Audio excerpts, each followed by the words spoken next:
Aujourd'hui, découverte de Cœur de Bastide, en direct de Montflanquin, avec nos invités. Et voilà, des nouveaux invités donc sur Radio Cool Direct. On est là bien installé donc à l'office de tourisme de Montflanquin, sous les arcades ou sous les cornières. Chacun dit ce qu'il veut. Tu dis quoi toi, Pierre? Bonjour Pierre. Bonjour, moi je dirais les cornières. Les cornières, et toi Dick? Oui, ça va, merci. Alors attends, vas-y, je te vois le micro, vas-y. Oui, c'est mieux? Oui, pareil, il paraît que c'est mieux. C'est les cornières ou les arcades là? Les deux. Alors, on va parler donc avec Pierre et Dick. On va parler surtout avec Pierre de Castillonnès, la Bastide de Castillonnès, d'accord? Et on parlera aussi avec Dick, qui est raconteur de pays à Castillonnès, c'est ça? Oui, c'est bien ça. Alors, tu fais visite en français et en anglais? Je fais les deux maintenant. Oui, parce qu'au début, c'était uniquement en anglais, mais maintenant, j'essaie de faire en français aussi. Et en anglais, ça va? Tu te débrouilles? Ah oui, ça va. Bon, ça va. Il n'y a pas de problème. C'est très bien. Donc, on parlera de ça. Mais Pierre, qu'est-ce qu'on pourrait dire quand on entend le mot Castillonnès? Que c'est une belle Bastide. Oui. La plus belle, non, je n'irai pas jusque-là, parce que ça serait... Non, parce qu'il y a monsieur qui nous a dit que la plus belle, c'était le maire de Villeral, il aurait été là. Oui, il a raison. Il t'aurait fait la promotion de ta Bastide. On travaille énormément ensemble.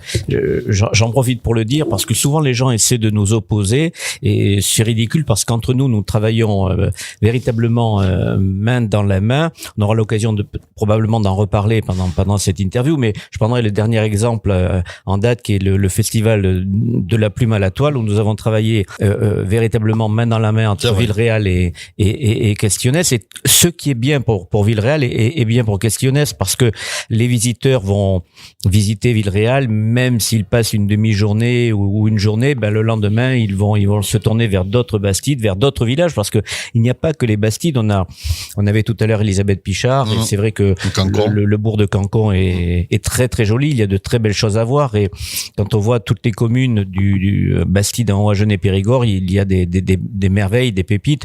Donc moi, je me plais à travailler en collaboration avec ces équipes, que ce soit au niveau de la communauté de communes, que ce soit maintenant avec cet office de tourisme qui a véritablement un esprit rassembleur. C'est vrai qu'on essaie de travailler tous ensemble, de faire la promotion d'un pays.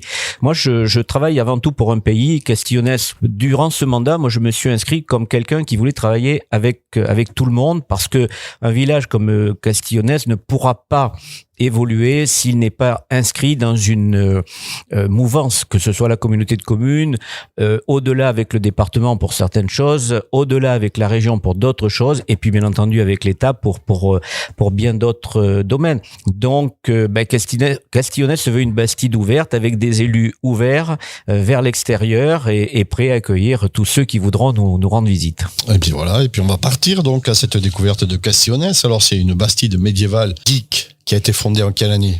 Question piège. Ok, c'est une Bastide française, de temps en temps dans les mains des Anglais. C'est ça, oui, c'est ce que nous disait tout à l'heure. C'est une Bastide française qui a été fondée par Alphonse de Poitiers en 1259. Et il a bâti beaucoup de Bastides, ce monsieur. Hein. Ah oui, il a bâti 22 dans le Lot-et-Garonne. 22? Ah ouais, effectivement.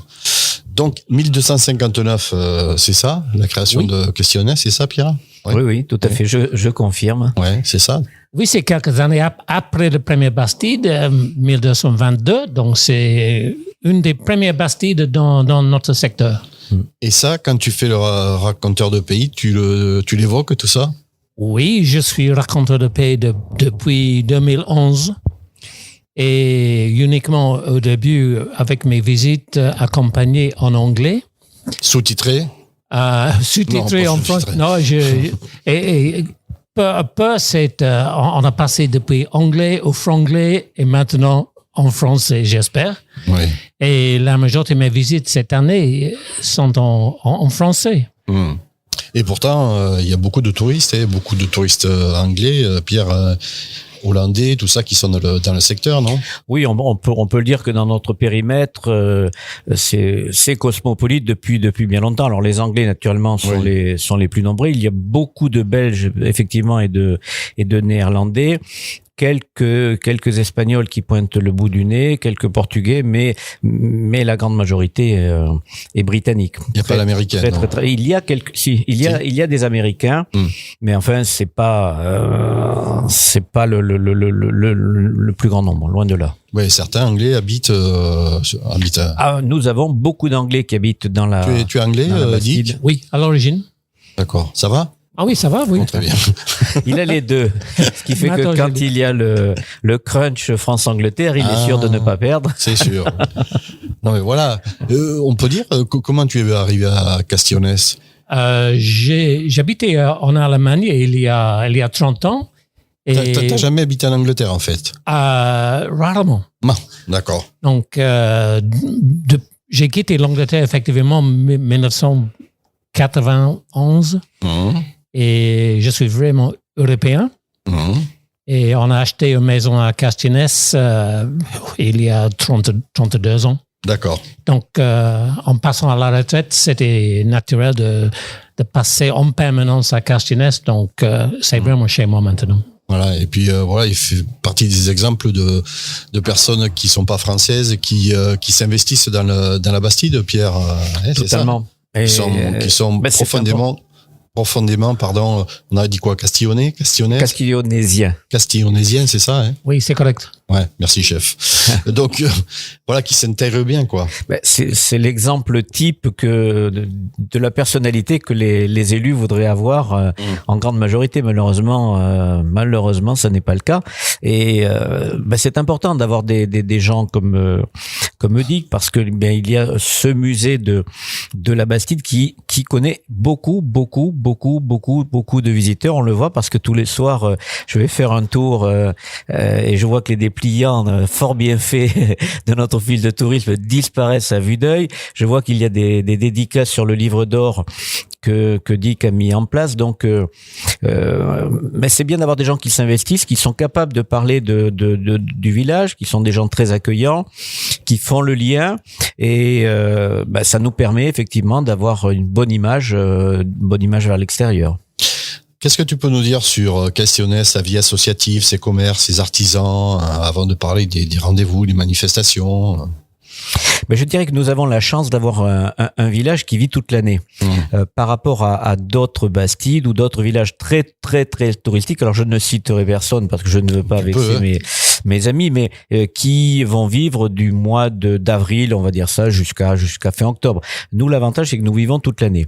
Je me suis efforcé avec mes collègues du conseil et avec le soutien de la communauté de communes. Je voudrais souligner le travail énorme qui a été fait par cette communauté de communes pour que nous ayons garder les commerces de proximité. Donc, il y a eu différentes opérations qui ont été montées avec le soutien de la région, notamment sur le dernier commerce rural, sur le dernier commerce dans sa catégorie, sur le développement, sur l'expansion, sur la création d'emplois. Donc, on a la chance à Castionès d'avoir encore beaucoup de commerces, et à la fin du mandat, je ferai le bilan parce qu'il faudra bien le faire entre le nombre de mètres carrés que nous avions au début du mandat et ce que nous aurons à la fin, et les gens se rendront compte qu'il y a eu véritablement un grand pas qui a été franchi. Mais encore une fois, je le répète, moi, je tire pas la couverture. Ça n'a été possible que parce qu'il y avait une véritable volonté. Donc, il y a cette richesse qui est importante, et d'avoir des commerces, de pas avoir à courir partout. Il y a peut-être aussi le fait que nous avons la chance d'être à mi-chemin entre Bergerac et Villeneuve-sur-Lot. Donc, c'est bien d'avoir encore tout ça. On a la chance d'avoir gardé, nous, la gendarmerie. On a la chance d'avoir encore la poste. On a la chance d'avoir un collège qui va dépasser à la rentrée les 200 élèves scolarisés. On a la chance d'avoir encore une école élémentaire, une école maternelle, d'avoir une crèche. On a encore une piscine, et puis on a surtout un côté culturel, un cinéma qui est Ciné 4. C'est 18 000 entrées par an, donc forcément c'est un plus incontestable pour la vie culturelle. Et puis beaucoup d'associations. Ça, c'est vrai que alors de mémoire, on doit être à 40 sportives, culturelles. Voilà, il y a tout ce panel, ce qui fait que on arrive à bien vivre. Alors bien sûr qu'il nous manque des choses, bien sûr qu'on pourrait faire encore mieux, mais je pense qu'on n'est pas les plus mal lotis. Combien d'habitants à Castionnès? Alors le dernier recensement, on était tombé à 1350. Alors là, il y a eu un recensement en début d'année. On ne connaîtra les chiffres qu'avec un an de retard. Donc je pense que début de l'année prochaine, peut-être fin de cette année, on sera en mesure de vous dire si on a repris des habitants ou pas. Je le crois parce qu'il y a eu beaucoup de ventes de maisons, beaucoup de gens qui sont arrivés. L'effet Covid a joué à un moment donné. Donc, mais après, ce qui est important aussi, c'est que Castionnès a une vocation de ce qu'on appelle de bourg-centre, c'est-à-dire que avec les 9 autres communes qui étaient l'ancien canton de Castionnès, ça fait à peu près 3500 à 3600 habitants. Il y a du travail à faire et encore une fois de belles petites entreprises. Donc on a un rôle véritablement de bourg-centre, c'est comme ça qu'on l'appelle au niveau de ce nord du département. Allez, je suis avec Pierre Sicot, maire de Castionnès. Je suis avec Dick Bog, c'est ça? Bog? Oui. Raconteur de pays donc à Castionnès. Alors en matière de manifestation, tu le disais, ça s'arrête jamais, il y a toujours quelque chose. Ça c'est dû peut-être au tissu associatif qui est assez nombreux aussi. Oui, puis des gens qui ont beaucoup d'imagination et des gens qui ont envie, et puis des gens qui ont comme disait Brel, du talent, c'est-à-dire qu'ils ont envie d'entreprendre. Donc quelquefois il faut même les freiner un petit peu parce que ça part dans tous les sens. Ce que l'on va essayer de faire maintenant, on en parlait hors antenne, c'est peut-être de fédérer de manière à ce que plutôt qu'il y ait des petits événements éparpillés, faire en sorte que on agréger autour d'un événement, 2 ou 3 autres, de manière à faire quelque chose de plus porteur.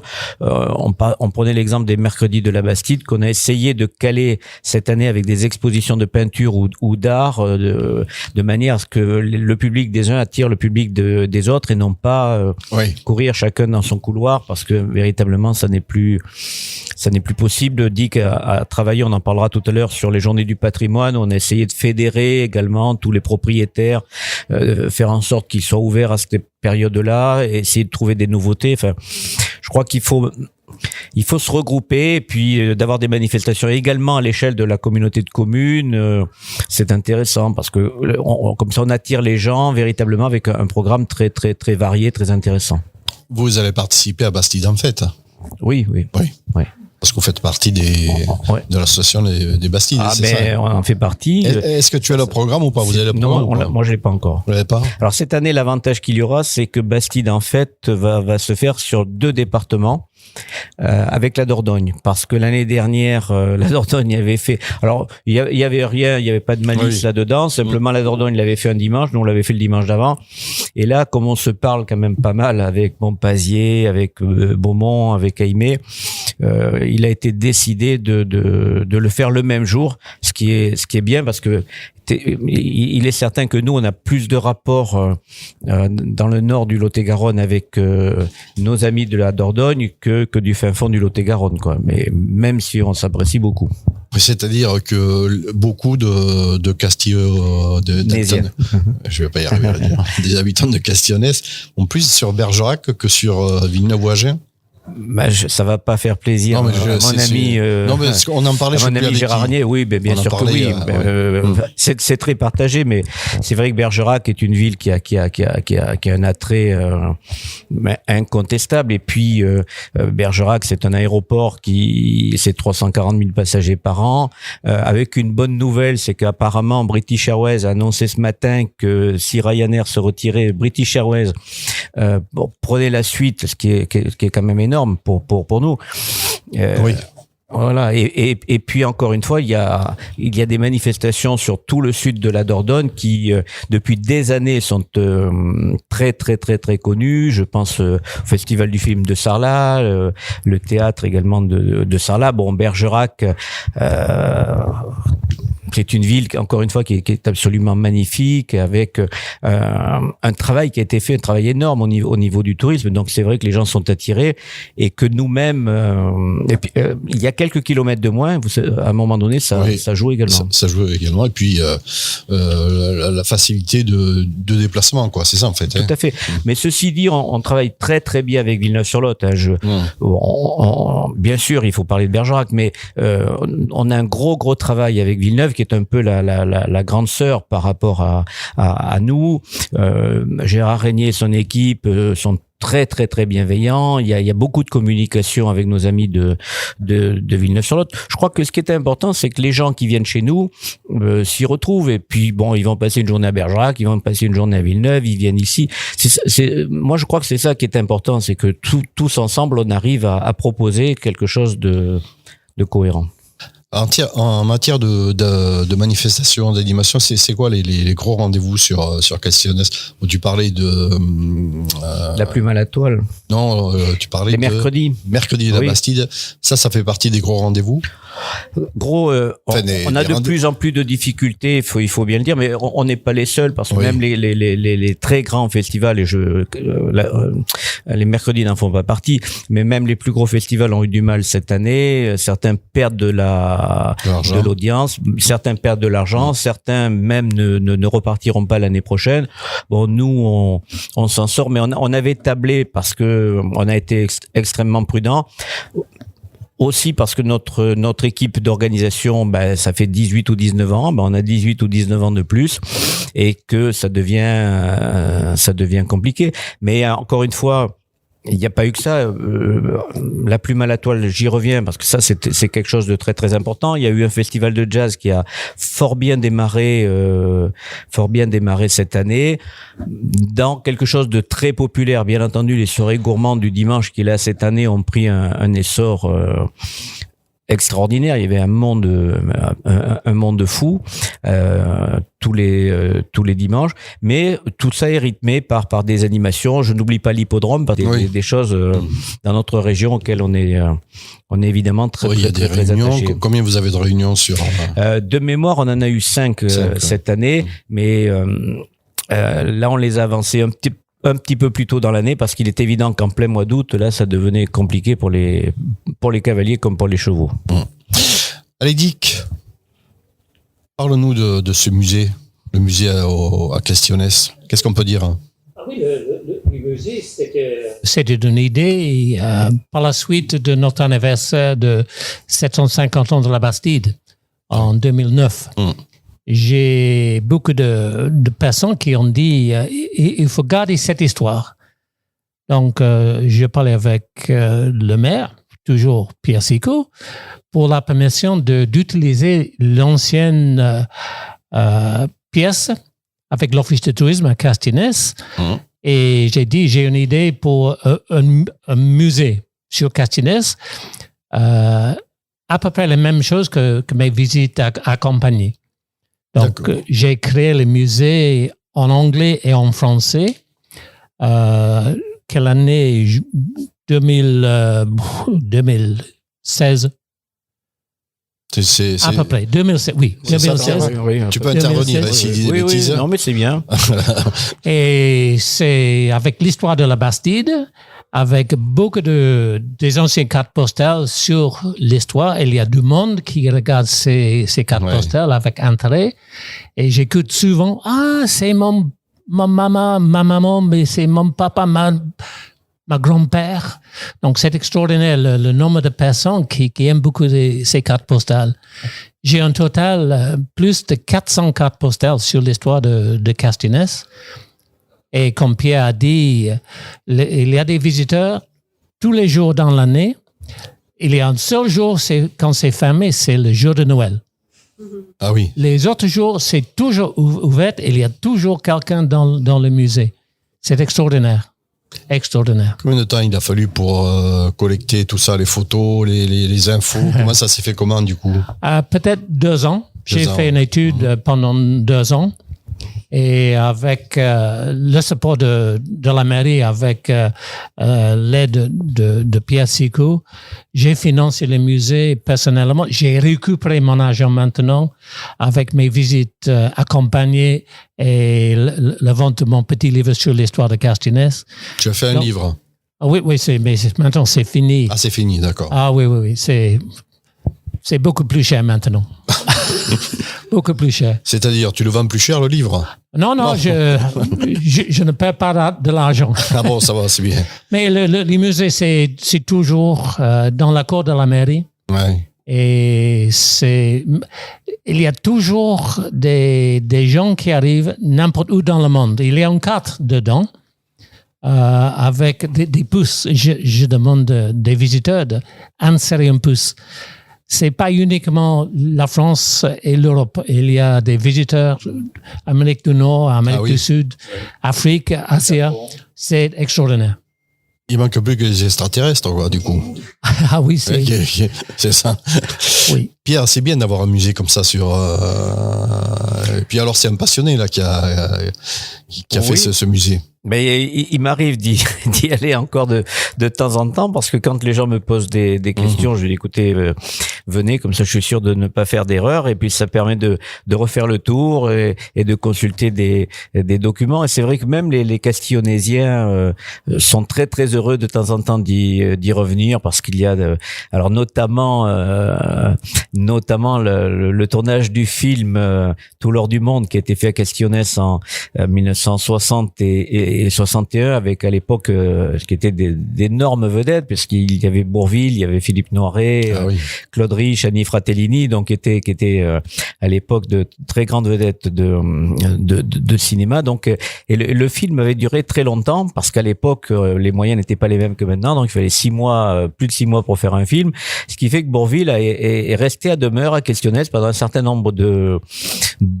semaines, et il vivait là, il allait acheter son journal, il buvait son café au café du coin. Donc les gens avaient pris des habitudes, et quand il y a eu le certificat d'études, le principal du collège a demandé à Bourvil de remettre les certificats d'études. Alors vous imaginez, avant c'était l'inspecteur d'académie, là c'est Bourvil, et les gens vous racontent ça donc avec le sourire. Et puis dans ce musée des choses alors qui me touchent un petit peu plus, comme notre voyage à Verdun pour le centenaire de la bataille de Verdun. On avait amené avec le souvenir français de Castillones une classe du collège sur les sites de la bataille de Verdun. C'était l'année donc du centenaire, et on a eu la chance d'être reçus à la mairie de Verdun, entre l'ambassadeur d'Australie, le président de la République française, enfin voilà, et de se voir remettre la médaille de la ville de Verdun, de raviver la flamme au cimetière militaire, enfin des choses absolument extraordinaires, et tout ça est retracé dans le musée. Les gens peuvent retrouver toutes ces images. C'était extraordinaire, cette visite à Verdun.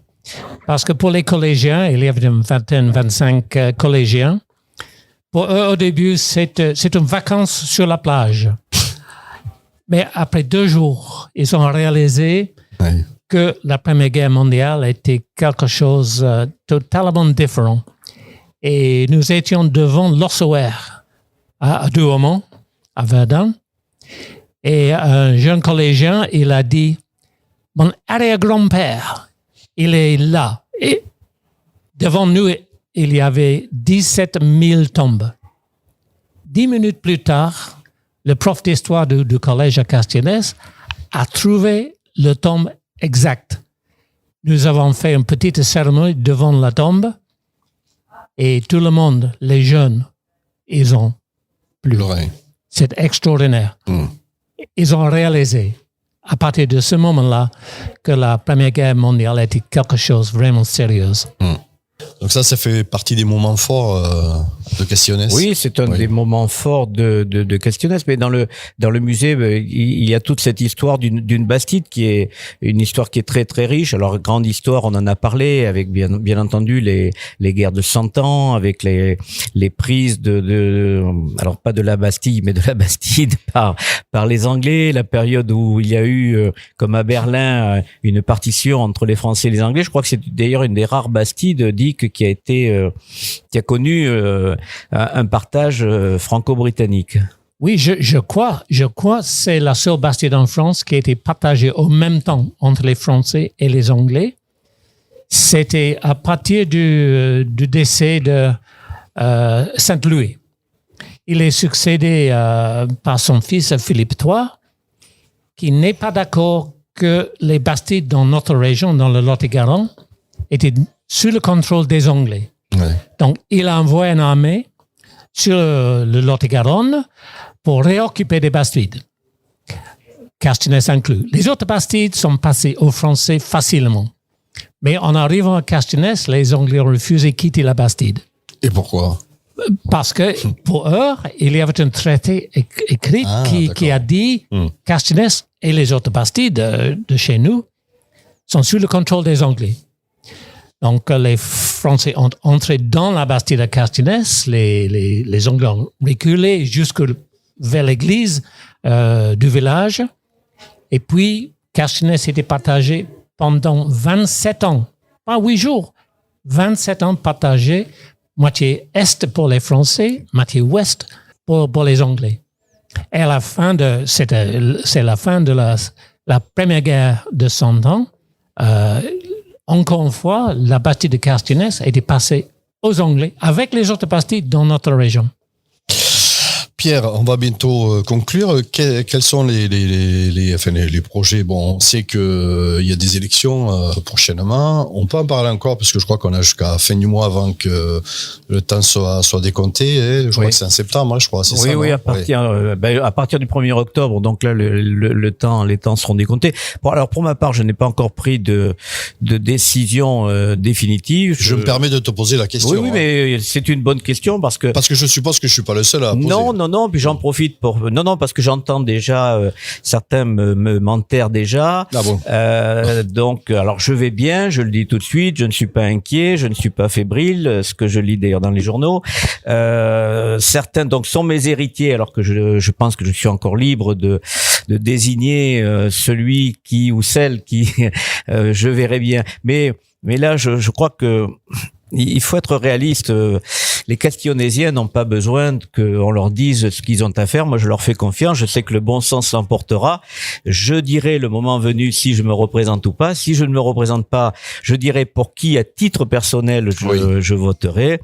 Voilà, je crois que tout ça doit se faire dans la bonne humeur. Mais ça, c'est la République, c'est la France, c'est le Sud-Ouest. Bon, il y a rien d'extraordinaire. C'est cloche-merle, mais on est habitué. Ça, c'est. Alors, c'est quoi ça dit? Qu'est-ce que tu me donnes là? Qu'est-ce qu'il m'a donné là? Non, les programmes du patrimoine, peut-être. Oui, si tu as besoin. Ah mais non, mais tu peux en parler là. Okay. Alors, vite, on a 2-3 minutes. Okay. Vas-y. C'est passé. C'est pas fini? Non, c'est pas fini. On a encore 2-3 minutes. Pour le week-end du patrimoine. Voilà. Ah oui, nous participons toujours pendant le week-end du patrimoine. Cette année, il y a quelque chose exactement comme d'habitude, mais des autres choses, il y a des changements. Certes, le musée de Castines sera ouvert les 2 jours. Oui. Et depuis l'année dernière, l'église à Castines est ouverte encore une fois parce que pour la première fois depuis l'installation de la grande retable en 1846, qui était devenue depuis l'ancienne cathédrale à Agen, et installée à Castines. C'était jamais nettoyé, c'était jamais fait l'entretien. Également les grands tableaux derrière. Donc l'église a été fermée pour plus d'1 an. Maintenant, c'est rouverte avec des visites et le retable et les tableaux derrière sont magnifiques. Magnifiques maintenant. Et beaucoup de monde aime beaucoup regarder ces changements. Donc, on pourra la visiter pour les journées du patrimoine. Ah oui, c'est ouvert tous les 2 jours. Alors, après. Comme d'habitude, je fais une visite en anglais le samedi et en français le dimanche. Oui. Et cette année, pour la première fois, la maison de la famille des comtes de Gironde, pas la maison sera ouverte, mais le parc, la cour et la grande... quel est le mot en français? Ah, Pierre, aide-le. Qu'est-ce que tu cherches? Je ne sais pas sur quoi il est. C'est le... Oh, pardon. Et c'est italien. Ah là, pas le patio, c'est pas la véranda. Non, oui, c'est comme ça. D'accord. C'est intéressant parce que c'est construit sur les remparts de la Bastide. Ce bâtiment, La pergola. La pergola, c'est ouvert au public cette année. Et la maison de Corte Tommaso, juste à côté, c'est ouvert depuis des années. Mais cette année, il y a un changement de propriétaire. Et ils sont arrivés il y a un mois. Avec grand plaisir, ils ont dit oui, nous allons ouvrir la maison uniquement dans les après-midi, mais c'est très gentil d'ouvrir la maison pour le grand public parce que c'est une visite qui est toujours vraiment populaire. Cette année, pour la première fois, le château de Ballet, à côté de Castinès, le grand parc sera ouvert au public pour la première fois pendant le week-end de patrimoine. Pas la maison même, parce qu'également, il y a un changement de propriétaire.